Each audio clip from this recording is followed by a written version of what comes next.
Taste the Daily. வணக்கம் ஐயப்பன். மக்களை காப்போம், தமிழகத்தை மீட்போம். புரட்சி தமிழுடைய எழுச்சி பயணத்தில் திருச்சி புறநகர் தெற்கு மாவட்ட கழகம் சார்பிலே மாவட்ட கழக செயலாளர் ப குமார் ஏற்பாட்டிலே திருவெரும்பூர் சட்டமன்ற தொகுதி பேருந்து நிலையம் அருகே திறந்திருக்கக்கூடிய பல்லாயிரக்கணக்கான மக்கள் மத்தியிலே அனைத்திந்திய அண்ணா திராவிட முன்னேற்ற கழகத்துடைய பொதுச் செயலாளர் புரட்சி தமிழர் எடப்பாடி கே பழனிசாமி அவர்கள் எழுச்சி உரை ஆற்றுவதற்காக வருகை இருந்து கொண்டிருக்கிறார்கள்.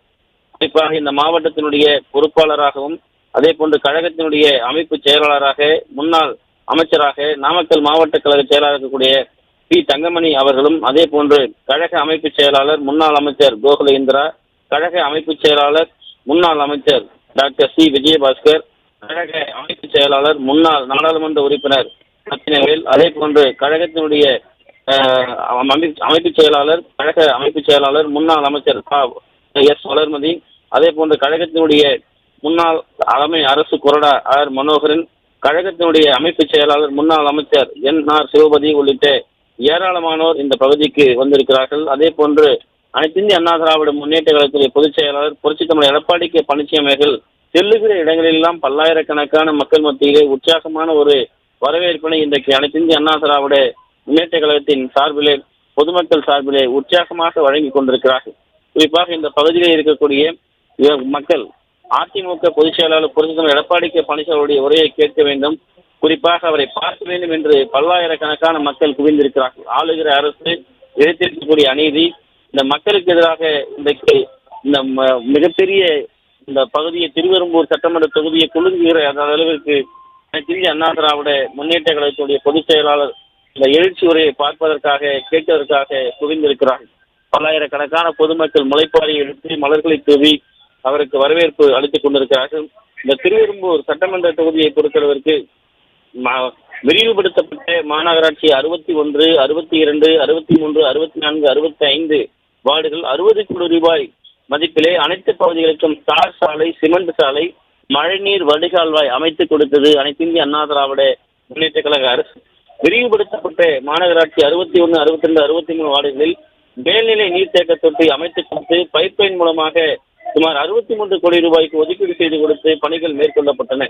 விரிவுபடுத்தப்பட்ட மாநகராட்சி 61, 62, 63, 64, 65 வார்டுகளில் குப்பை கொட்டுவதற்கான சாதனங்கள், அதை அள்ளுவதற்கான கண்டெய்னர் வாகனம் 50 கோடி ரூபாய் மதிப்பீட்டிலே வாங்கி கொடுக்கப்பட்டது. கழக ஆட்சியர் 41 கோடி ரூபாய் மதிப்பீட்டிலே நாவல்பட்டியில் தகவல் தொழில்நுட்ப பூங்கா கூடுதல் கட்டிடம் கட்டி கொடுக்கப்பட்டது. துவாக்குடி முதல் புதுக்கோட்டை தேசிய நெடுஞ்சாலை வரை அதாவது சாலை அமைத்து கொடுக்கப்பட்டது. கிளியூரின் ஆற்றின் குறுக்கே புதிய மேம்பாலம் அமைத்துக் கொடுக்கப்பட்டது. கீழக்குறிச்சி முதல் சோழமாதிரி வரை புதிய சாலைகள் அமைத்துக் கொடுக்கப்பட்டன. நாவல்பட்டியிலே ஆர்டிஓ அலுவலகம் கட்டிக் கொடுக்கப்பட்டது. நாவல்பட்டியிலே காவல்துறை பயிற்சி பள்ளிக்கான கட்டிடங்கள் கட்டித்தரப்பட்டது. நாவல்பட்டு பர்மா காலனியிலிருந்து பூலாங்குடி நரிக்குறவர் காலனி வழியாக பழங்கானங்குடி வரை 2.10 கோடி ரூபாய் மதிப்பீட்டிலே சாலை அமைத்துக் கொடுக்கப்பட்டது. நாவல்பட்டி ஐடி பார்க்கிலிருந்து குண்டூர் வரை இருவழிச்சாலைகள் அமைத்துக் கொடுக்கப்பட்டது. இப்படி மக்களுக்காக மக்கள் நலன் சார்ந்த ஏழை எளிய மக்கள் பயன்பெறக்கூடிய பல்வேறு நலத்திட்ட உதவிகளை அனைத்திந்திய அண்ணா திராவிட முன்னேற்ற கழக ஆட்சியில் அமைத்துக் கொடுக்கப்பட்டது. இந்த பகுதியிலே இருக்கக்கூடிய மக்களுடைய கோரிக்கை புதிய வார்டு 31, 40, 41 ஆகிய வார்டுகளில் உள்ள அனைத்து சாலைகளும் குண்டும் குழியுமாக இருப்பதால் அதனை சரி செய்து புதிய சாலைகள் அமைத்து தர வேண்டும் என்கிற கோரிக்கை வைத்திருக்கிறார்கள்.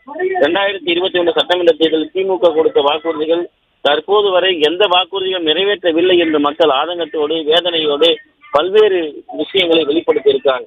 2010 மத்திய திமுக குழுவின் ஆட்சி செய்த காங்கிரஸ் அரசு திருச்சி முதல் தஞ்சாவூர் வழியாக 4 வழிச்சாலையை போதிய அணுகு சாலைகள் அதாவது சர்வீஸ் சாலை இல்லாமல் அவசர கதியில் அமைத்தது. இதன் காரணமாக பழைய பால்பண்ணை முதல் துவாக்குடி வரை சுமார் 18.4 கிலோமீட்டர் சேவை சாலை அல்லது உயர்மட்ட பாலமோ அமைக்க வேண்டும் என்கிற பொதுமக்கள் தெரிவித்த கருத்தின் அடிப்படையில் 2014 84 கோடி ரூபாய் ஒதுக்கீடு செய்யப்பட்டது.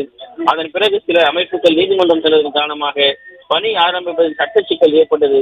குறிப்பாக ஒரு போராட்டமாக இந்த பணி இருக்கிறது. ஸ்டாலின் ஆட்சி வந்த பிறகு கூட 100 நாட்கள் நான் முடித்து வைப்பேன் என்று வாக்குறுதி கொடுத்து வாக்குகளை பெற்று ஆட்சிக்கு வந்த பிறகு இந்த பகுதியில் இருக்கக்கூடிய அமைச்சராக இருக்கக்கூடிய அன்பில் பொய்யாமொழியினுடைய மகனாக இருக்கக்கூடிய மகேஷ் பொய்யாமொழி இதுநாள் வரை எந்தவித வாக்குகளையும் நிறைவேற்றி கொடுக்கவில்லை என்ற வேதனையை அந்த மக்கள் வேதனை வெளிப்படுத்தியிருக்கிறார்கள். பள்ளிக்கல்வித்துறையை இவர் கவனிக்கவில்லை என்றும் அதாவது உதயநிதி ஸ்டாலினுடைய ஊதுகுழலாக இருப்பதாகவும் ரசிகர் மன்ற தலைவராக இருப்பதாகவும் இந்த பகுதியில் இருக்கக்கூடிய மக்கள் வேதனையை வெளிப்படுத்தியிருக்காங்க.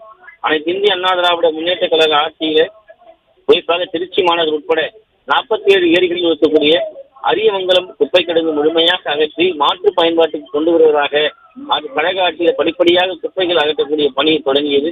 திமுக அரசு ஆட்சிக்கு வந்து 70 கோடி ரூபாய் செலவு செய்து 60% மட்டுமே 4.5 ஆண்டுகளாக அகற்றி இருக்கிறார்கள்.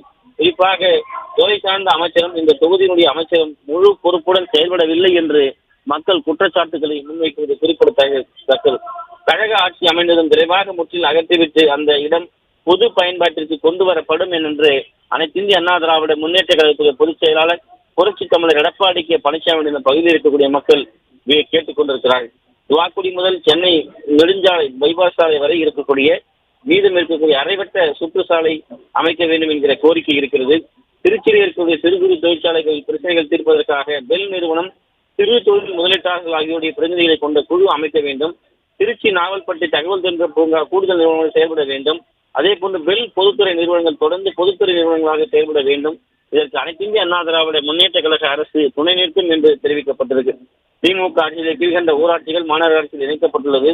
இந்த ஊராட்சிகள் இன்னும் அடிப்படை தேவைகளை கூட இந்த திமுக அரசு செய்யவில்லை என்பதுதான் மிகப்பெரிய வேதனையாக இருக்கிறது. திருச்சி சென்னை பைபாஸ் சாலையிலே சஞ்சீவி நகரிலே போக்குவரத்து நெரிசலை போக்கும் பொருட்டு அதாவது சர்க்காரப்பாளையம் இணைப்பு சாலை அமைத்து உயர்மட்ட மேம்பாலம் அமைக்க கோரிக்கை வைத்திருக்கிறார்கள். காவிரியில் இருந்து நேரடி பாசனத்திற்கு விவசாயம் செய்ய ஏதுவாக வடக்கு பகுதியில் இருக்கக்கூடிய ஊராட்சிகளில் கிளறி வாய்க்கால்கள் மூலம் காவிரி சர்க்கார்பாளையம் வரை தடுப்பணைகள் அமைக்க கோரிக்கை வைக்கப்பட்டிருக்கிறது. கிருஷ்ணா சமுத்திரம் அதே போன்ற ஊராட்சி குமரேஸ்வரம் பகுதியில் ரயில்வே உயர்மட்ட மேம்பாலங்கள் அமைக்க நடவடிக்கை மேற்கொள்ள வேண்டும் என்கிற கோரிக்கைகள் வைக்கப்பட்டிருப்பது குறிப்பிடத்தக்கது. இப்படி மக்கள் சார்ந்த திட்டங்கள் நிறைவேற்றப்பட வேண்டும். மக்களுக்காகவே அனைத்து இந்திய அண்ணா திராவிட முன்னேற்ற கழக அரசு பல்வேறு கோரிக்கைகளை நிறைவேற்றி இருக்கிறது. அந்த கோரிக்கைகள் நிறைவேற்றப்பட எழுச்சித்தான் இன்றைக்கு இவ்வளவு மக்கள் கூட்டம் பல்லாயிரக்கணக்கானோர் இந்த திருவெரும்பூர் சட்டமன்ற தொகுதியை குலுங்கும் விதமாக அனைத்து இந்திய அண்ணா திராவிட முன்னேற்ற கழக அரசு செய்த சாதனைகள் தான் மக்களுடைய தேவைகளாக மக்களுடைய அடிப்படை வசதிகளுக்கு நிறைவேற்றி இருக்கக்கூடிய நிலையை பார்க்க முடிகிறது. திருவெரும்பூர் சட்டமன்ற தொகுதியை பொறுத்தளவுக்கு திமுக அரசு எப்படியெல்லாம் மக்களை வஞ்சித்திருக்கிறது, குறிப்பாக இங்கு இருக்கக்கூடிய மக்கள் எவ்வளவு துன்பங்களை அனுபவித்து வருகிறார்கள் என்பதை இந்த எழுச்சியின் மூலமாக நம்மால் பார்க்க முடிகிறது.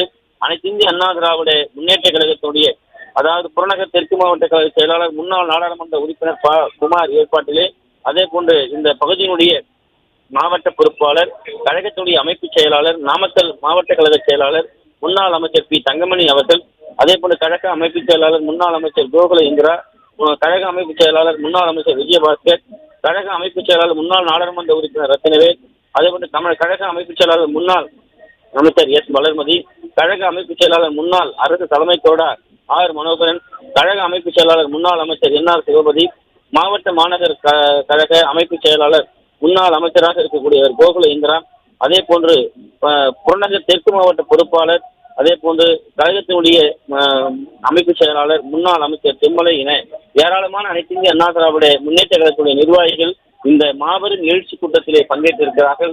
அனைத்து இந்திய அண்ணா திராவிட முன்னேற்ற கழகத்துடைய பொதுச் செயலாளர் புரட்சி தமிழர் எடப்பாடி கே பழனிசாமி வரவேற்கும் விதமாக முனைப்பாய்கள் எடுத்தும் பல்வேறு இசை நிகழ்ச்சிகளை நிகழ்த்தியும் குதிரைகள் மூலமாக ஆரவாரத்தோடு வரவேற்றிருக்கிறார்கள். அதிமுக பொதுச் செயலாளர் புரட்சி தமிழர் எடப்பாடி கே பழனிசாமி தற்போது எழுச்சி உரை ஆற்றப் போகிறார். அதன் நேரலை காட்சிகளை தற்போது பார்க்கலாம்.